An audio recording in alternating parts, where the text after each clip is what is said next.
terakhir kali beberapa pekan yang lalu, berapa pekan sih? 2 pekan ya? 2 Rabu yang lalu kita membahas tentang keajaiban doa. Dan waktu itu kita mengangkat kisah Nabi Musa alaihissalam yang disebutkan di dalam surat Al-Qasas. Malam ini kita akan lanjutkan karena waktu itu kalau nggak salah kita baru saja membuka dengan cerita Musa di usia remaja atau Musa di usia muda. Sebagaimana yang kita tahu bahwa kisah para nabi yang paling banyak diangkat oleh Al-Quran di banyak surat dalam jumlah ayat yang panjang-panjang, salah satunya adalah Nabi Musa alaihissalam. Bahkan bisa dibilang mungkin selain Rasulullah SAW, Nabi Musa ini adalah kisah terpanjang di antara kisah-kisah Nabi yang disebutkan di dalam Al-Quran. Bahkan lebih panjang daripada kisah Nabi Ibrahim alaihissalam, lebih panjang daripada kisah Nabi Adam alaihissalam. Nih nabi-nabi yang kisahnya panjang di Al-Quran. Ibrahim, Adam, Zakaria, Yusuf alaihissalam. Kalau Yusuf dikhususkan di satu surat, tapi kalau Nabi Musa alaihissalam disebutkan di banyak surat dengan periode atau episode yang berbeda-beda. Misalnya disebutin di dalam surat Al-Baqarah itu episode Nabi Musa setelah revolusi, episode Nabi Musa setelah mengalahkan atau setelah era Fir'aun ketika beliau selamat bersama Bani Israel ke Palestina. Kemudian nanti di dalam surat Toha dikisahkan episode Nabi Musa ketika beliau awal sekali diperintahkan untuk berdakwah. Bisa dibilang kayak wahyu pertama Nabi Musa itu mirip dengan wahyu pertama Nabi Muhammad SAW. Sama-sama mendapatkan wahyu dalam bahasa yang jelas di suatu tempat yang tinggi. Kalau Nabi Muhammad di Jabal Nur, Gua Hira. Kalau Nabi Musa di Jabal Tursaina atau di Mesir. Di sebuah lembah namanya Bilwadil Muqaddasati Tua. Di sebuah lembah yang bernama Lembah Tua. Kemudian nanti di surat Al-Qasas Allah mengisahkan Nabi Musa episode beliau bayi dan juga episode ketika beliau remaja sampai beliau menikah yang nanti akan kita bahas. Selain di antara 3 surat yang panjang ini mengisahkan Nabi Musa, Allah juga menyelipkan adegan-adegan kecil tentang Nabi Musa di surat-surat yang lain.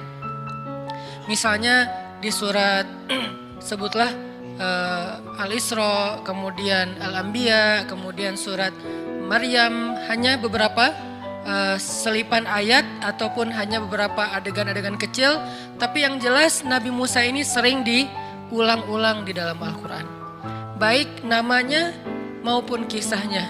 Dan kisah tentang Nabi Musa bukan hanya kisah tentang beliau dan Harun, tapi juga kisah nanti ada adegan penyihir Fir'aun, ada adegan Qarun, ada adegan Masyitah, ada banyak adegan-adegan termasuk Bani Israel, ada adegan Bani Israel versi Samiri, ada adegan Nabi Musa dengan muridnya di Al-Kahfi ketemu dengan guru beliau Khadar atau orang Indonesia nyebutnya Khidir. Banyak sekali kisah Nabi Musa di dalam Al-Quran yang ini artinya Nabi Musa termasuk salah satu yang paling banyak hikmah yang bisa kita petik sehingga Al-Quran mengisahkannya dalam banyak ayat. Kenapa? Karena Al-Quran bukan buku sejarah. Al-Quran bukan buku cerita. Tapi Al-Quran adalah pelajaran dalam ayat-ayat yang suci. Sehingga kisah-kisah yang diangkat oleh Al-Quran bukan hanya menyuguhkan alur-alur cerita ataupun adegan-adegan yang klimaks.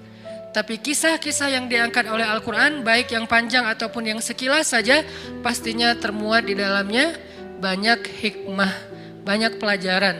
Dan sesuatu tidak akan menjadi pelajaran kalau baru sekedar dihafal.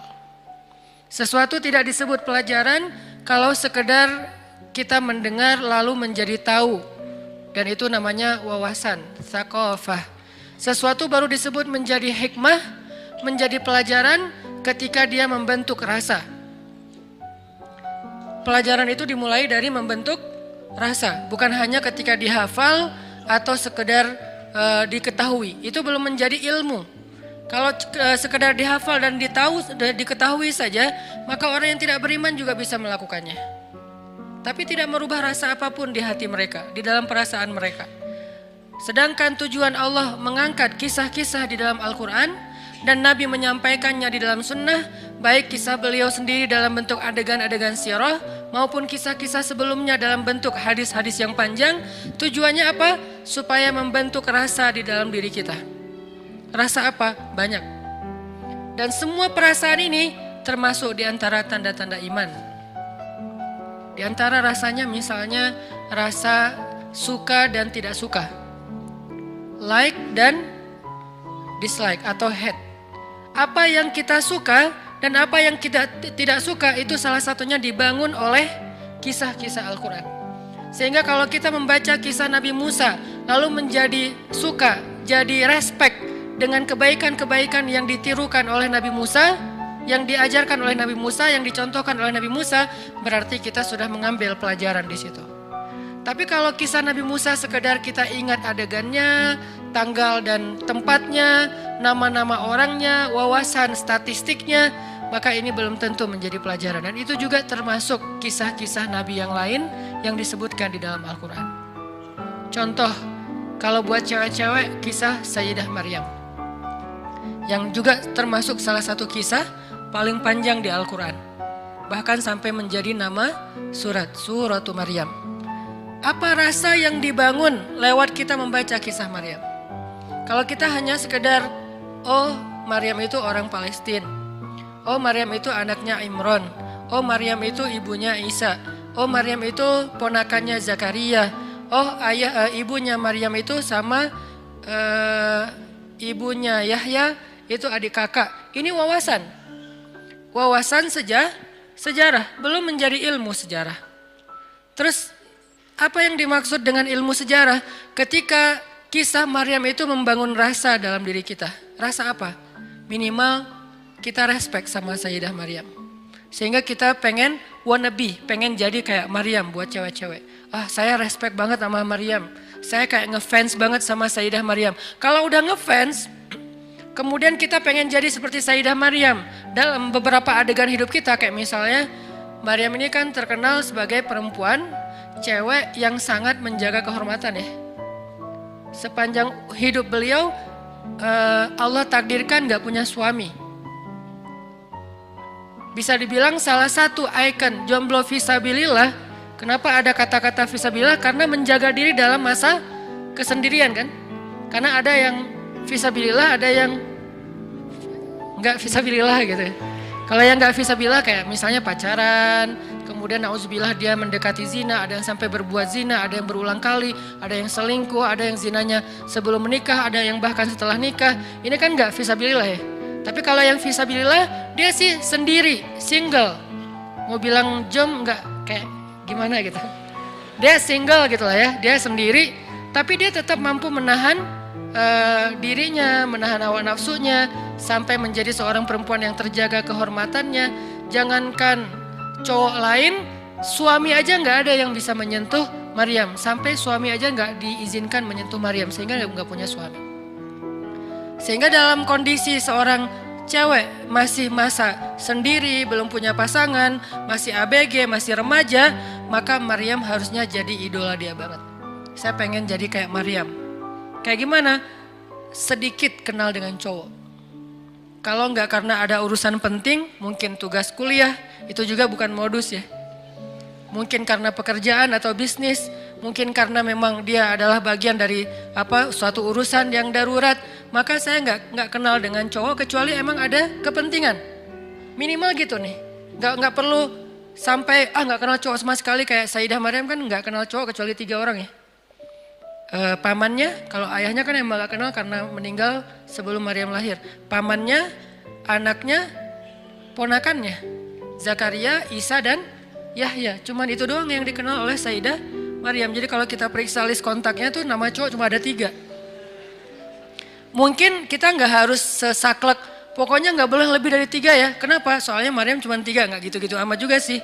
Setidaknya pelajarannya di sini, saya nggak mau kenal cowok kecuali ada kebutuhan yang memang penting, yang memang ada maslahatnya.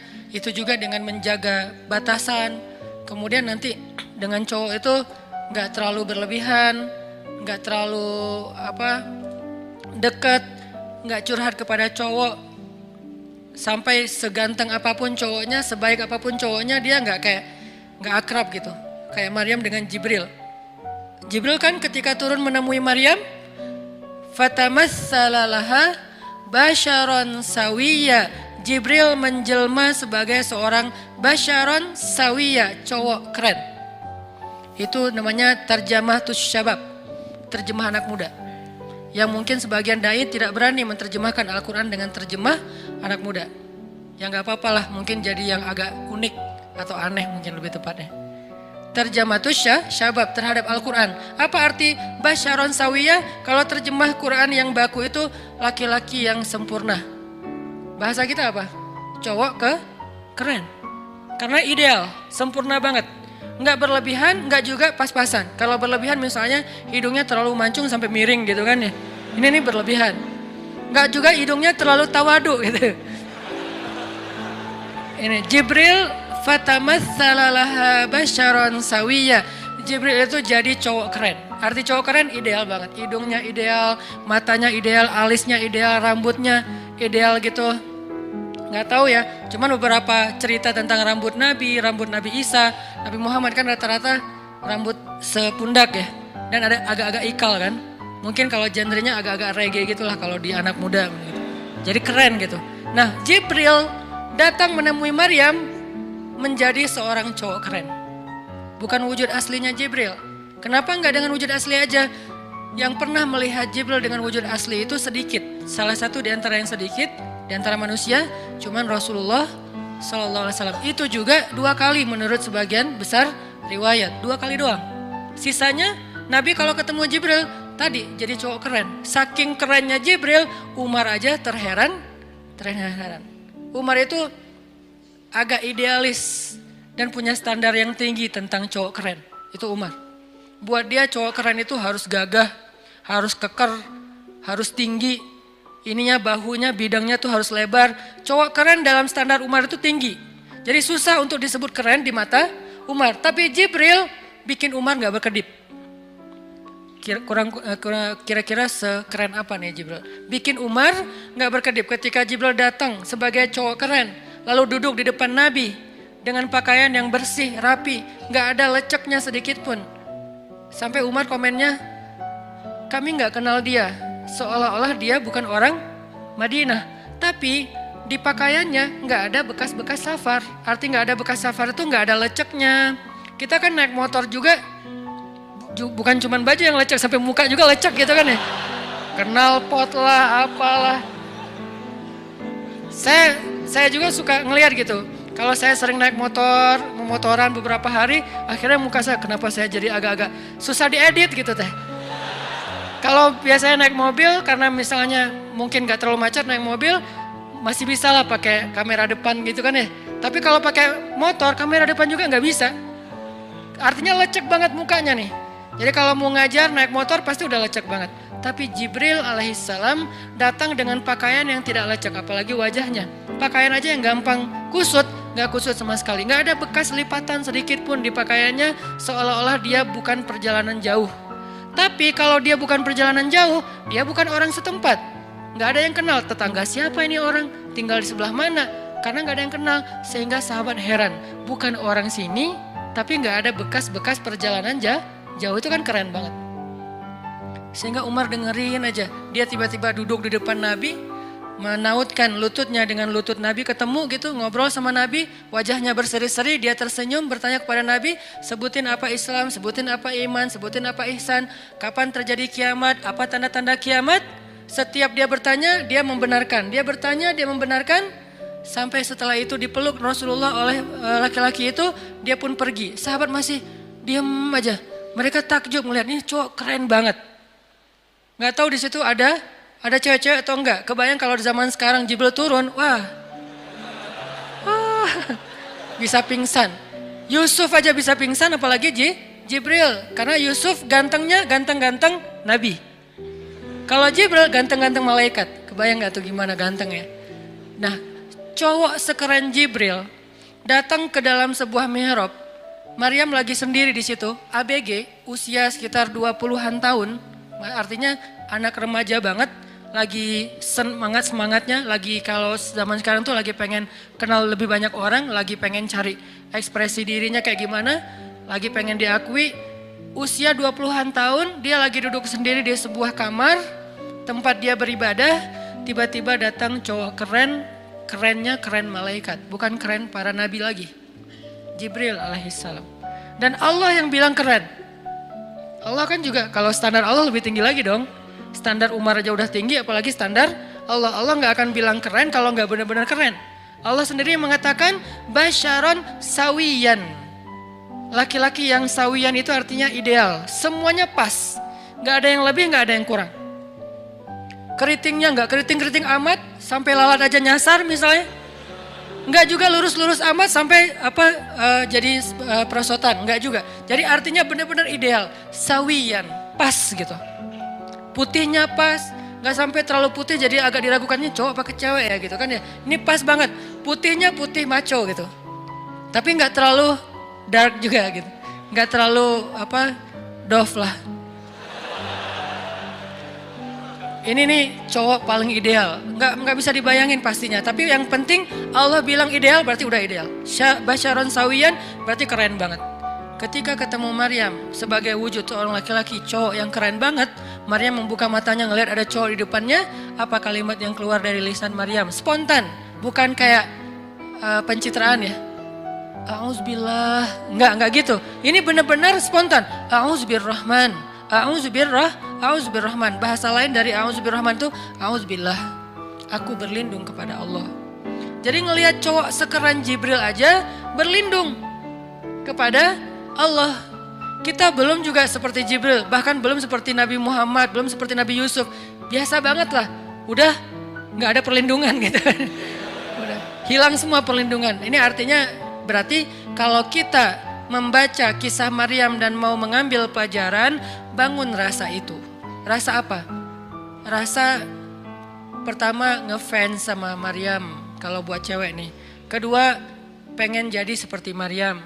Ketiga, mulai tertarik dengan kebaikan-kebaikan yang dilakukan Maryam. Kayak misalnya ahli zikir, senang itikaf, menjaga pandangan, menjaga ucapan, menjaga hubungan interaksi dengan lawan jenis. Ini berarti kisah Maryam udah jadi ilmu buat kita karena udah membangun rasa.